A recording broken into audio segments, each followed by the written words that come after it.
Тэгш хамруулан сургах боловсрол холимог бүлгийн багш нарыг чадахжуулах бүсчилсэн сургалтыг үндэсний хэмжээнд зохион байгуулж байна. Нэгдсэн үндэсний байгууллагын хүүхдийн сангийн дэмжлэгтэйгээр боловсрол, соёл, шинжлэх ухаан, спортын яамны харьяа, насан туршийн боловсролын үндэсний төвн 63 дугаар тусгай сургуулийн тусгай боловсролын сургагч багш нартай хамтран тэгш хамруулан сургах боловсрол холимог бүлгийн багш нарыг чадахжуулах сургалтыг үндэсний хэмжээнд 8 бүсэд насан туршийн боловсролын багш удирдах ажилтнуудыг хамруулан 9, 10, 11-р сард зохион байгуулж байна.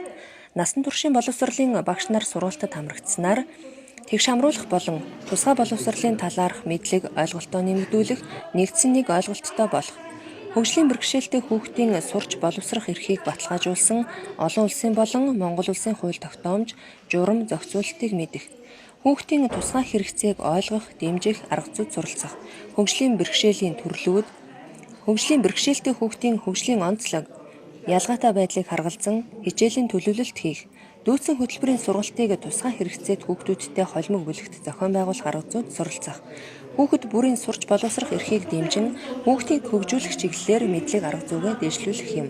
Мөн тусгай хэрэгцээт боловсролын сургалт зохион байгуулж байгаа аймагуудын туршлагыг судалж, харилцан саналаа солилцож хамтран суралцлаа. За өнөөдөр Хинтээ аймагт насан туршийн боловсролын үндэсний төвөөс зүүн бүсийн сургалтыг зохион байгуулж байна. За энэ сургалтанд нийт 70 багш оролцлоо. Доронтой аймагаас 18, Сүхбаатар аймагаас 22, Хинтээ аймагаас 29 багш оролцсон. Ийм сургалт бол 26-наас 29-ний хооронд зохион байгуулагдаж байна. За энэ сургалтын гол онцлог нь бол насан туршийн боловсролын нэгжийн багш нар, мөн насан туршийн боловсролын төвүүдийн ажил, энэ зүйлийг бол одоо зангидсан, туршлагаа бол харилцсан, солилцсон ийм сайхан сургалтыг бол улс даяар 8 бүс болгон зохион байгуулан явуулж байгаа юм байна. За энэ сургалтанд манай Хинтээ аймгийн нэгжийн багш нар бол одоо тийм ээ бусад 2 аймгийнхаа нэгжийн багш нарын хийж байгаа ажлуудтай танилцлаа, туршлагаа солилцлоо. Мөн одоо ердөө бүх багш нарын хийж байгаа онцлог ажлуудын энд бол хооронд нь бүгдийг яриулж тэгээ бол тэндээс бол одоо харилцан туршлагуудаа солилцсон үйл ажиллагаанд нэвтрүүлэх ийм сайхан ажил бол энд бол шинэлэг ажил энд зохион байгуулагдаж байна. За мөн насан туршийн боловсролын төвүүдийн гол хийдэг ажил бол дүүцэн хөтөлбөрийн сургалтыг явуулах, 5 чиглэлийн сургалтыг явуулах ийм ажлууд байгаа. Эдгээр ажлууд дээр одоо мөн нэмэгдэж хүнд хөгжлийн одоо бэрхшээлтэй иргэдэд насан туршийн боловсролын төвөөр дамжуулан 46 дугаар тогтоолоор одоо сургалтыг явуулах ажил бидэнд бол нэмэгдэн ирж байгаа.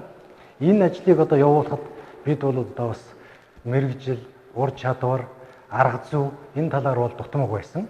Энэ дутмаг байсан энэ зүйл дээр жинхэнэ одоо ердөө бас тийм ээ хөгжлийн бэрхшээлтэй иргэдтэй ажиллах энэ талын сургалтыг бол энэ сургалтаар бидэнд бол өгсөн явдал нь бас нэг ажиллах эрч хүчийг нэмж байгаа юм сайхан ажил боллоо.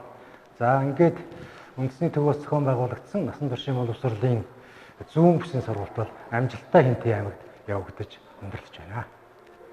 Тус бүсийн сургалт болсон аймгийн удирдлагуудын дунд тэгш хамруулан сургах боловсрол насан туршдаа суралцахын дэлхийн нийтийн чиг хандлагын талаар нөлөөллийн уулзалтыг зохион байгуулснаар тэгш хамруулан сургах боловсролын талаар нэгдсэн ойлголтод хүрч хамтран ажиллах чиглэлээр ахиц дэвшил гарч байгаа нь энэхүү бүсийн сургалтын бас нэгэн онцлог гэж дүгнэж болно.